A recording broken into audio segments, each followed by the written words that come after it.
रायगड महाराष्ट्रासह देश विदेशातील ताज्या बातम्या पाहण्यासाठी मॅक्स इंडिया लाईव्ह चॅनलला सबस्क्राईब करा आणि बेल आयकॉन दाबायला विसरू नका.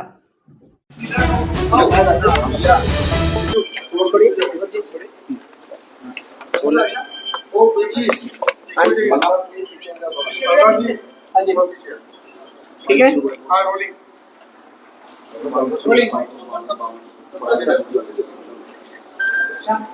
वाळू धोरण सर येणार होतं आणि वाळू धोरणामध्ये केव्हा येणार आहे? वाळवण या ठिकाणी मोठ्या प्रमाणात वाळू लागणार आहे.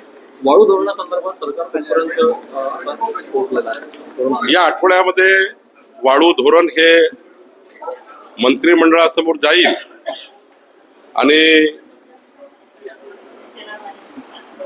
ज्या ठिकाणी लिलाव झाले नाही आणि ज्या ठिकाणी आम्हाला ईसीची परवानगी मिळाली आहे, एन्व्हायरमेंट क्लिअरन्स मिळाला आहे, त्या ठिकाणी वाळू घाट लिलाव होतील. घरकुलांना 5 ब्रास रेती देण्याचाही मोफत रेती देण्याचा निर्णय महाराष्ट्र सरकारने घेतलेला आहे. माननीय मुख्यमंत्री देवेंद्र फडणवीस यांनी घेतलेला आहे. तर त्याचाही तरतूद आम्ही करणार आहोत. एकंदरीत जेवढी मागणी आहे तेवढी पुरवठा होईल असं वाळू धोरण आपण तयार करतो आहे. सोबतच एम सँड धोरण येत आहे, जे क्रश जे दगड खाणीवरनं तयार केलेली वाळू, जी वाळूचे क्रेशर्स मोठ्या प्रमाणावर या महाराष्ट्रामध्ये प्रत्येक जिल्ह्यामध्ये आम्ही यांना प्रमोट करतो आहे. प्रत्येक जिल्ह्यामध्ये वाळू तयार करणारे क्रेशर, स्टोन क्रेशर, ज्यातनं वाळू तयार होईल मोठ्या प्रमाणावर, त्यामधून मग ही जी रिव्हर सँड आहे याची मागणी कमी होईल आणि त्यामुळं मोठ्या 2 वर्षामध्ये वाळूचं जे मागणी आणि सप्लाय याच्यामधला, डिमांड आणि सप्लाय मधला जो काही फरक आहे तो दूर होईल. मोठ्या प्रमाणावर प्रत्येक जिल्ह्यामध्ये आता स्टोन क्रेशर लागणार आहे, त्यातून वाळू तयार होणार आहे. आज कुठल्या विषयावर तुम्ही बैठक घेता? उन्हाळा तापायला लागलेला नागपूर शहरातला पाणी पुरवठा नागपूर जिल्ह्यातला याबाबत बैठक. नागपूर जिल्हा, नागपूर शहरामध्ये आम्ही या ठिकाणी वॉटर स्केअरसिटीची बैठक घेतो आहे.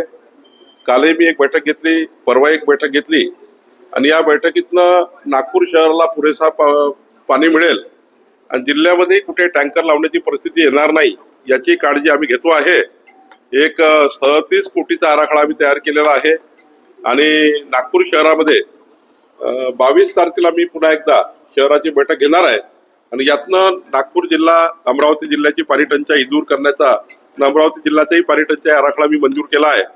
त्यामुळे दोन्ही जिल्ह्यामध्ये, अमरावती जिल्हा, नागपूर जिल्ह्याचा जे टंचाई येणार नाही, स्केअरसिटी होणार नाही याची काळजी आम्ही घेतोय. संजय राऊत म्हणाले की एकनाथ शिंदे काँग्रेसच्या वाटेवर होते, अहमद पटेल यांच्याशी त्यांची दिल्लीत भेटही झाली होती. अहमद पटेल आज ते सांगायला नाही, पण त्यांचं असं म्हणणं आहे की भेट सुद्धा झाली होती पहाटेच्या वेळेला दिल्लीत. या राज्यामध्ये विकासाचे खूप प्रश्न शिल्लक आहेत.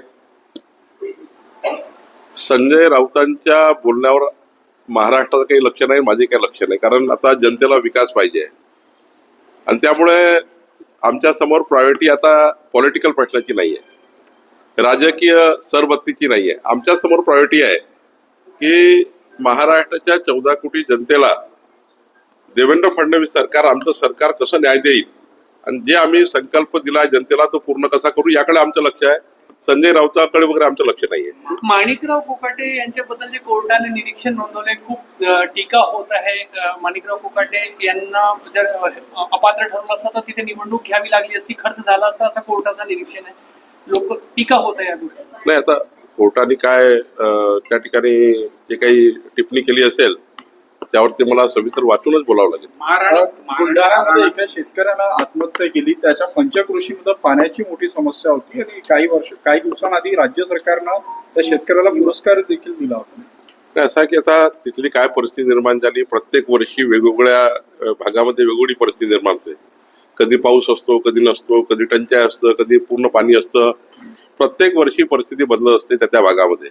त्या ठिकाणची काय परिस्थिती झाली याचा नेमका मी त्या ठिकाणी अहवाल घेईल किंवा आढावा घेईल. महाराणी ताराराणी यांची समाधी जी आहे ती दुर्लक्षित आहे. सातारा येथे संघबाहुली इथे त्याची ती समाधी आहे, तिथे दुर्लक्ष आहे. म्हणजे अनेक आता पावलं उचलण्यात येते वेगवेगळ्या समाधी.